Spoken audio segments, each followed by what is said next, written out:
Et Orana à toutes et à tous, et soyez les bienvenus dans votre émission Fais-nous en foot. C'est un réel plaisir de vous accueillir parmi nous. Au programme de cette semaine, nous verrons ensemble un match de Ligue 1, un match de D1 Farirata, la Pro League, la détection U13, et nous terminerons par le tirage de la Coupe de Polynésie. Mais tout de suite, un match de Ligue 1 entre l'AS Dragon et l'AS Piret, un match qui s'est déroulé avec beaucoup de pluie, mais où il y a eu beaucoup de buts.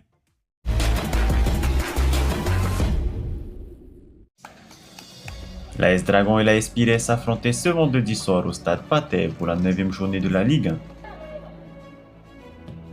Les Oranges de Piret se sont illustrés les premiers grâce à un but de la tête marqué par Tavay Etienne au quart d'heure du jeu à la suite d'un corner joué à 2.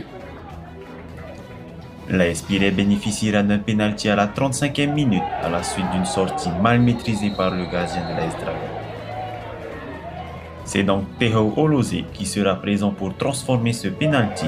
Le score est de 2-0. Et seulement 3 minutes plus tard, l'AS Dragon réduit la marque et reprend espoir dans cette rencontre avec un but de Makalou Sowi qui conclut une belle action collective.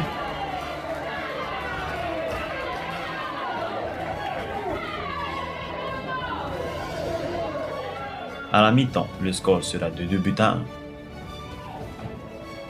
En deuxième période, les joueurs de l'AS Dragon parviendront à égaliser à un quart d'heure de la fin du match avec un but de Ryan Oué.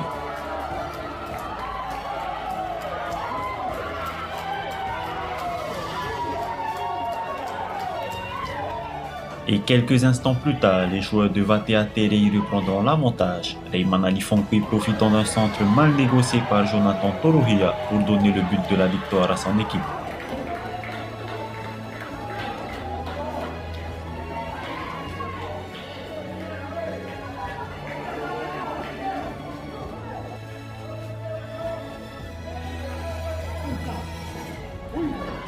Malgré quelques tentatives des joueurs de l'AS Dragon, en fin de rencontre, le score reste inchangé. Victoire de l'AS Piret par 3-2. Victoire dans les 10 dernières minutes, on a réussi à reprendre l'avantage après que Dragon soit revenu à égalité après nous. Donc très satisfait, ça fait toujours plaisir de gagner. C'est face à une belle équipe de Dragon et voilà, ça nous fait gagner des points et ça nous permet de grimper encore au classement général. C'est toi qui marques le dernier but, la balle te revient dans les pieds, mais c'est comme ça, c'est le football. Oui, voilà, j'ai de la chance que Jo repousse le ballon dans mes pieds. Je pense qu'il a peut-être dû comprendre quand je jouais dans la même équipe. Mais voilà, je suis chanceux, le ballon me revient plus dans les pieds et j'ai plus qu'à pousser. Donc voilà, mais c'est la victoire avant tout du collectif. C'est l'équipe qui gagne. Donc voilà, c'est moi qui ai la finition aujourd'hui. Mais voilà, la victoire revient à l'équipe et surtout aux gros efforts que le collectif a fourni ce soir.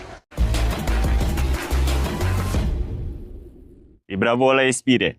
Maintenant, on découvre les autres résultats et classements en images. Pour les résultats, l'AS Stefana gagne son match par 8-2 sur l'AS Manoura. Comme on vient de le voir, l'AS Dragon perd son match par 2-3 sur l'AS Piret. Et enfin, l'AS Mira gagne par 2-0 sur l'AS Central Sport. Pour le classement au thème de cette 9e journée, l'AS Piret prend la première place avec 31 points, suivi de l'AS Stefana 30 points. En troisième place, nous avons l'AS Dragon 26 points. En quatrième position, nous avons l'AS Vénus et l'AS Mira au coude à coude, tous deux à 25 points. Plus bas, nous retrouvons l'AS Central Sport et l'AS Pouou, tous deux à 18 points, suivi de l'AS Tamari Punar ou 13 points. En 9e position, l'AS Manoura 10 points. Et enfin, l'AS TRA Poufem la marche avec 9 points.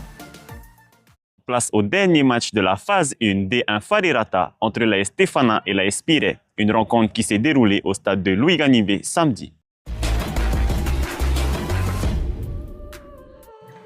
Dans le cadre de la première division Farirata, le choc entre l'AS Stefana et l'AS Piret a rapidement pris une tournure favorable pour les visiteurs. À peine 20 minutes après le coup d'envoi, l'AS Piret ouvre le score grâce à un tir de Tofaunui Vahuariki qui a su exploiter une belle opportunité en attaque. L'AS Stefana a failli rétablir l'équilibre sur un coup franc bien placé et puissant, mais la gardienne de l'AS Piret reste sur ses gardes. Sur une combinaison d'un coup de pied arrêté, c'est Crystal Vivic qui sera présente pour marquer son premier but personnel dans cette rencontre.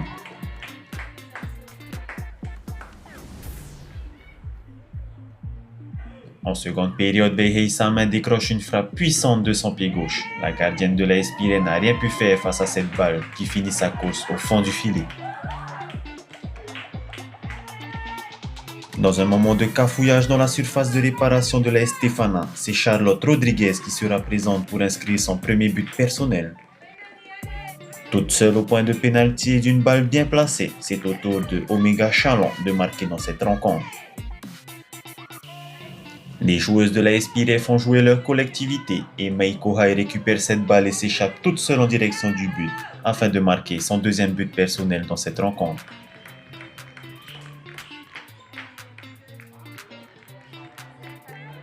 Et enfin, dans les arrêts de jeu, Charlotte Rodriguez centre précisément pour Tufaunui Vahuariki qui inscrit le dernier but dans cette rencontre. À la fin de ce match, la Espire gagne par 8 buts à 1 et reste les leaders de ce championnat. La première mi-temps, Tefana est très bien entré dans le match. J'avais prévenu les filles, je leur avais dit qu'il fallait être présent dès les premiers contacts, dès les premiers contrôles, se mettre en confiance. Tefana est rentré fort dans le match, les 15 premières minutes, elles nous ont dominés. Et on n'a pas stressé, on a laissé. Le score ne reflète pas vraiment le match parce que je pense que si on rate 2-3 occasions, c'est plus pareil. Elles reviennent à 2-1 quand même. Hein. Et les filles avaient pour consigne d'essayer de garder la balle, de conserver, de faire tourner. Au bout de 15 minutes, l'orage est passé, on a commencé à mettre notre jeu petit à petit en place. Et on marque, je pense, à la 20e minute. Et de là, le match se libère pour nous. On va parler maintenant de la nouvelle compétition organisée par l'OFC, la Pro League, une nouvelle compétition qui se jouera dans la zone océanienne. Patrick Jacquemet de l'OFC nous en dit un peu plus. La confédération devient de plus en plus professionnelle et donc on va être compétitif au plus haut niveau, en sachant que maintenant on aura une équipe et demie qualifiée pour la Coupe du Monde. Donc on pense que pour être plus compétitif, il faut qu'on devienne professionnel et donc il faut qu'on ait une compétition professionnelle dans la région. En sachant qu'aujourd'hui on a seulement 2 clubs professionnels en Nouvelle-Zélande qui jouent dans la Ligue australienne. L'idée, c'est d'avoir une ligue à partir de 2026 avec au moins une équipe de chaque pays de la Confédération. L'idée, c'est ça, c'est d'avoir une équipe pro dans les fédérations principales de la région. L'idée aussi, c'est de pouvoir avoir ce championnat sur à peu près 5 mois de l'année. Ce qui fait que les joueurs pourront être aussi éligibles pour jouer dans leur championnat local au départ. Et ça, c'est sur une période, on s'est fixé une période de 4 à 5 ans avant de faire une ligue vraiment professionnelle sur 8 à 9 mois de l'année.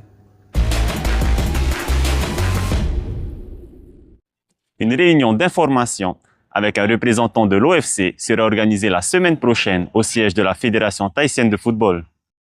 Place maintenant aux plus jeunes avec la première étape de la détection U13 organisée au centre technique de la Fédération thaïsienne de football.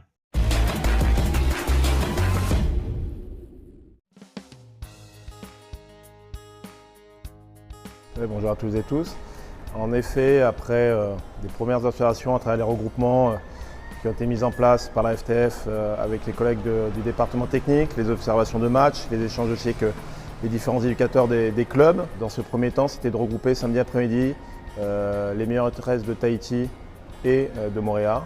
Donc là, les joueurs masculins dans ce premier timing pour pouvoir déjà voir les capacités et footballistiques, comportementales de ces garçons. Donc l'idée première, c'est de faire une vraie séance. Donc c'est pour ça qu'on avait une vingtaine de joueurs et donc nous étions 5 éducateurs dans l'encadrement. C'était vraiment de diviser le groupe en deux pour faire vraiment des séances à la fois sur la motricité avec Léo qui est le préparateur athlétique, des séances qui étaient réparties sur une situation de jeu, des exercices techniques et des jeux tout simplement, et de finir après sur des oppositions. Un bilan positif déjà par la présence, la participation des joueurs qui globalement étaient satisfaits parce qu'on a pu faire un temps d'échange avec eux de qu'est-ce qu'ils ont retenu de cette journée, chacun individuellement. C'était important aussi de rappeler le cadre. On a pu voir un joueur qui a perdu ses émotions à un moment donné dans un duel qui était vraiment à la loyale, et de dire aussi que nous, ce type de comportement, il n'est pas possible sur le terrain, donc il est ressorti. Et on espère que s'il prend en compte cet aspect-là, il saura à la fois le gérer dans sa vie au quotidien, à la fois sur le terrain dans son club, et s'il est reconvoqué ici, qu'il nous montrera qu'il a progressé sur cet aspect-là.